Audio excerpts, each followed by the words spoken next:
মালদ্বীপের প্রেসিডেন্ট মোহাম্মদ মইজুর ওপর কালো জাদু প্রয়োগের অভিযোগে দেশটির পরিবেশ মন্ত্রী সহ ৩ জনকে গ্রেপ্তার করেছে পুলিশ।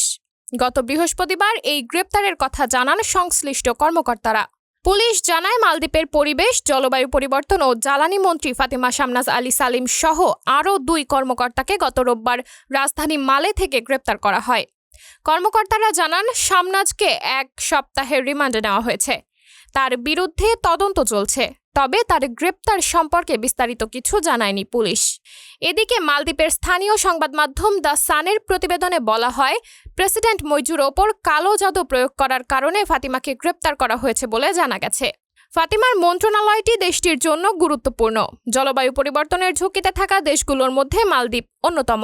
সমুদ্র পৃষ্ঠের উচ্চতা বাড়ার কারণ চলতি শতাব্দীর শেষ নাগাদ দেশটি কার্যত বসবাসের অনুপযোগী হয়ে পড়তে পারে বলে হুঁশিয়ারি দিয়েছেন জাতিসংঘের পরিবেশ বিশেষজ্ঞরা। মুসলিম সংখ্যাগরিষ্ঠ দেশ মালদ্বীপে জাদুবিদ্যা চর্চা কোনো ফৌজদারি অপরাধ নয়, তবে ইসলামী আইনে দেশটিতে জাদুবিদ্যার দায়ে ৬ মাস কারাদণ্ড হওয়ার বিধান রয়েছে। সাবরিনা জলিল, সবার কথা।